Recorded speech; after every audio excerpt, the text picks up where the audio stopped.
Hello guys, S2W here with your next casual consumer's perspective review. If you're watching this video and have not subscribed yet, it would be huge if you can help me press that subscribe button underneath this video and help us reach 40k subscribers. I make detailed sneaker review videos and that's what you're here for today. This sneaker is a late one as Sneakers Canada have recently started to launch online and we're finally getting some love. I was luckily able to get these through that, so today we have the Nike Air Max 97 Shanghai Kaleidoscope here for a review.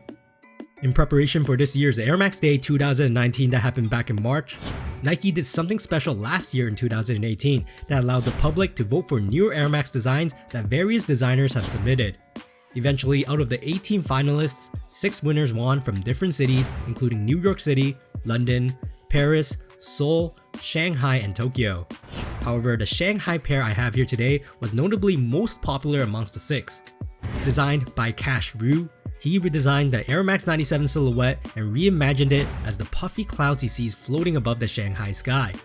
Are they as breezy in person though? Let's take a closer look at these sneakers.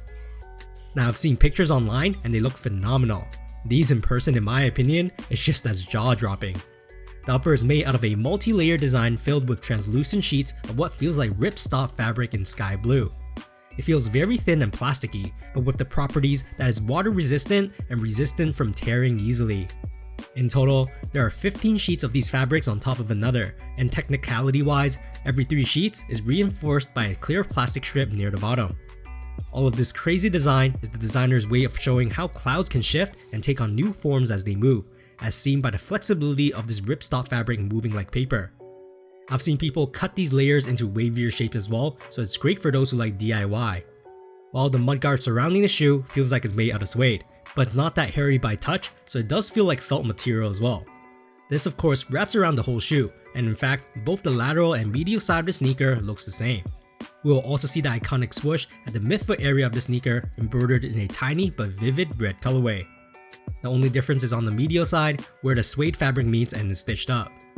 At the top of the shoe, the tongue is made out of a very thin layer of suede underneath, reinforced by the ripstop fabric seen on top. We will see the Nike patch at the tip of the tongue with 3 tongue poles lined up side by side.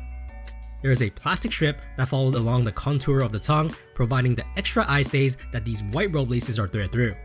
If you don't like these white laces, 2 extra sets of laces were given in this release as well, including one in light blue dipped in red lace tips and the last one in red dipped in a transparent lace tip. At the back of the shoe, the sneaker came designed with stacked heel poles. There are 3 in total, but inside these 3 are another 3 smaller plastic poles, offering a total of 6. It's a wild design in my opinion, and surely something you don't see every day. Inside the sneakers, they come with a thick removable foam insole decorated in sky blue and 3 red swooshes printed at the heel. If we flip it over, the back of the insole is simply in black, but the thickness is quite notable. Taking a look without the insole, the shoe actually has a fuzzy layer footbed, surrounded by simplistic inner wall heel padding at the back. Midsole and outsole wise, it's clear that the midsole is painted in white while the outsole is cream colored. Nothing is too special here, as it's the same Air Max 97 air cushioning that is clearly seen by the air bubble windows around the whole shoe. The Nike swoosh branding is engraved at the heel of the midsole, while a bolder plastic capsule with the Nike swoosh is seen at the hindfoot of the outsole. Anyways, here are some Nike Air Max 97 Shanghai Kaleidoscope fit footage. Sizing wise, I went true to size and they fit me pretty well, almost like any Air Max 97. I was afraid at first because it felt narrow, but as soon as I loosened up the laces and relaced them, it fitted perfectly for me. Comfort wise though, it's like your regular Air Max 97. The cushioning has been around for years, so it's decent enough to be worn, but if you prefer other styles like the recent Nike React, those will be a lot more comfort friendly on feet. These have a harder soled unit, but that just means more stabilized cushioning. To be frank, the look of this shoe is where it's at. It's just one of those sneakers that make your jaw drop not only in pictures, but also in hand as well. Due to the bright blue colorway, this will most likely be a summer staple. But regardless, the visual aesthetic of this sneaker is just a work of art, and I'm pretty sure the comfort can be overlooked because honestly, it's not terrible anyways.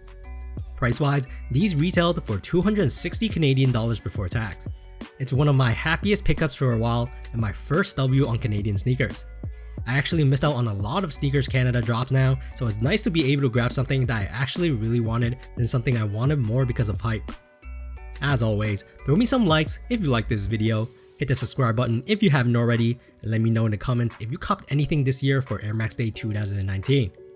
To be honest, I actually bought another pair of the Air Max Day winner as a consolation prize because I missed out on this earlier, and a review will come soon for that pair. Little did I know, Sneakers Canada finally launched and will finally have some heat drops for Canada, and for me, this W is my first and hopefully not the last. That's it for today, S2W signing off.